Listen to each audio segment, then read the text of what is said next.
We're delving deeply into AMC stock today, discussing the company's enormous new revenue potential, the mounting fear among short sellers, and the reasons why more investors are beginning to think that AMC's future appears far brighter than Wall Street anticipated. Because something extremely significant is taking place behind the scenes at the moment. AMC continues to grow, change, and disprove detractors one step at a time as the media continues to promote unfavorable stories about the firm.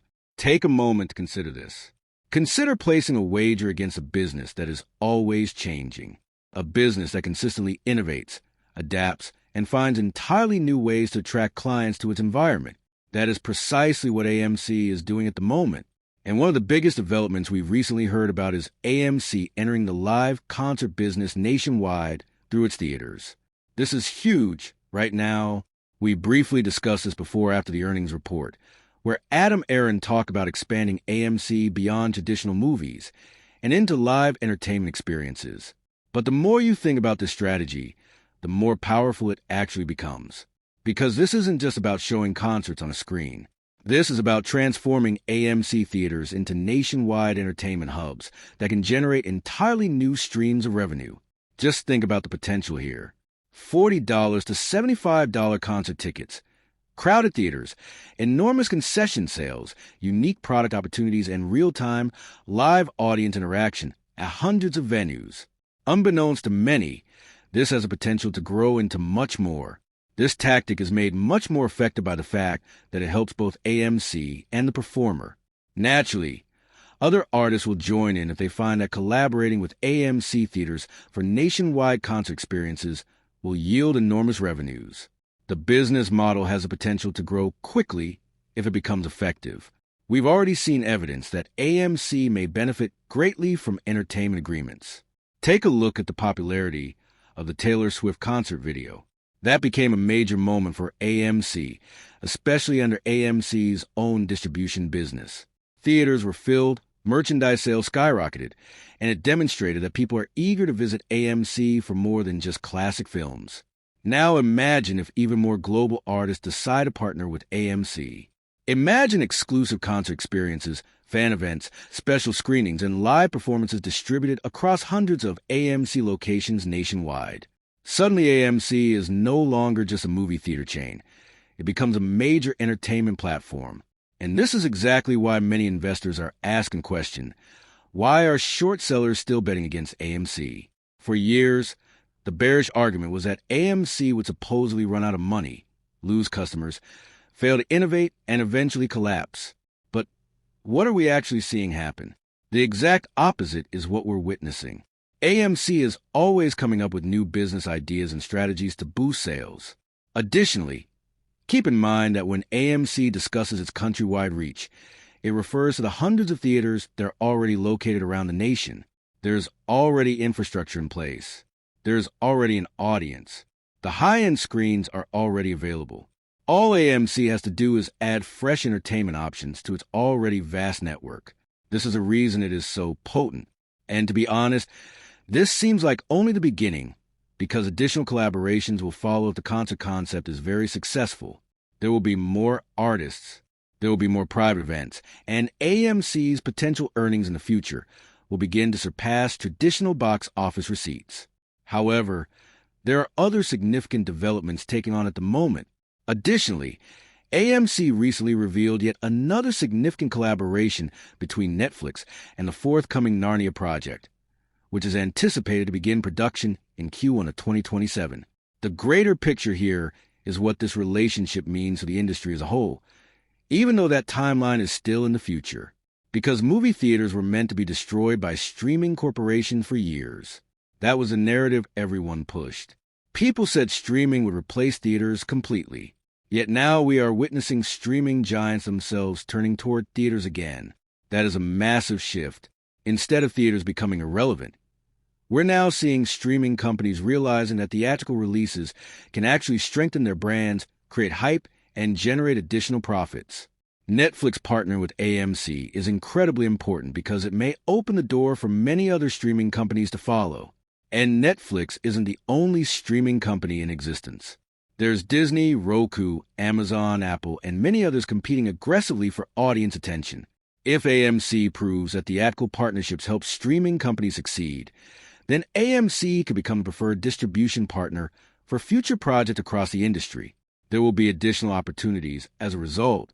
At this point, investors start to see the wider picture. AMC is no longer solely dependent on traditional movie ticket sales. The business is expanding. It's building multiple revenue streams at the same time. Concerts, premium screens, distribution partnerships, streaming collaborations, exclusive events. Long-term revenue potential can be significantly increased by all of these factors. Additionally, when revenue increases, more opportunities arise. Debt is reduced more quickly. Investing gets simpler. Profitability increases. Long-term stability grows stronger.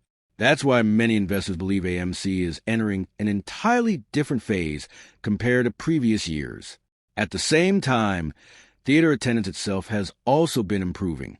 We continue seeing strong crowds from major films, sold-out premium screenings, and increasing demand for upgraded theater experiences. AMC invested heavily into premium large-format screens, and that investment appears to be paying off.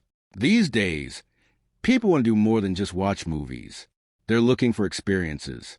They want premium seating, better sound, massive screens, and immersive entertainment. AMC is currently reaping the benefits of having positioned itself ahead of that trend. Institutional buying is another significant activity taking place behind the scenes. While media headlines continue warning investors to stay away from AMC, institutions themselves have quietly continued accumulating shares. Some firms have even increased their positions significantly. And that's important because institutions don't usually increase positions in companies they believe are collapsing. This tells you something.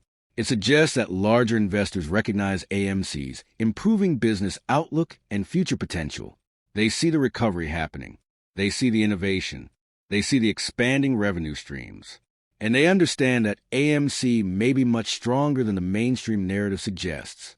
Now, one of the biggest discussions surrounding AMC has always been short sellers and synthetic shares. Many retail investors believe there have been ongoing manipulation AMC stock price for years. And one major topic constantly discussed is dark pool trading. Critics argue that AMC stock performance doesn't reflect the company's actual improvements because a massive percentage of trades continue happening off-exchange through dark pools. Retail investors have repeatedly questioned why so much trading activity occurs away from public markets, especially for stock heavily owned by retail traders. And when you combine that with reports about spoofing, layering, synthetic shares, and aggressive short-selling tactics, many investors believe the stock has been artificially suppressed despite AMC's improving fundamentals. Now, whether someone fully agrees with that argument or not, one thing is clear. AMC's business itself has undeniably improved compared to where it was years ago. The debt problem is now easier to handle. Revenue opportunities are expanding. Partnerships are growing. Industry recovery continues improving. Additionally, some of this development has been acknowledged by analysts themselves. We recently saw analysts discussing stronger than expected quarterly performance, accelerating North American box office recovery, and improving outlooks for AMC's business initiatives. Even though some analysts still maintain low price targets, many investors believe those targets fail to reflect AMC's real long-term potential. Because when you step back and look at everything happening, AMC today looks very different from the company critics described years ago. And this is why short sellers may be facing increasing pressure. Recently, we even saw massive amounts of short shares suddenly become available again after periods where availability had dropped close to zero. Many retail investors interpreted this as evidence that short sellers remain desperate for shares in order to maintain downward pressure on the stock. At the same time, there are growing discussions about whether certain institutional moves could eventually trigger even more pressure on shorts if shares are recalled or if buying demand increases further. Additionally, there is the overall state of the market. We're seeing unusual activity not only with AMC, but also with GameStop and other heavily shorted stocks. Borrow rates have increased dramatically in some cases. Massive put options continue appearing. Financial firms are discussing backup settlement systems and contingency planning. All of this increases the amount of conjecture on stress in specific market segments. Does this mean that tomorrow will be a short squeeze? No. However, it does demonstrate that there are still a lot of odd occurrences surrounding these equities, and investors are keeping a careful eye on them. Ultimately, this is the most important thing to comprehend. When many thought AMC would fail, it managed to survive. It was able to adapt in addition to surviving. It grew, it innovated, it discovered fresh approaches to boost sales and fortify its business plan. And the topic is totally altered by that. The old narrative that AMC was simply dying no longer matches reality. Today, we are looking at a company building partnerships with streaming giants, entering live entertainment, expanding premium experiences,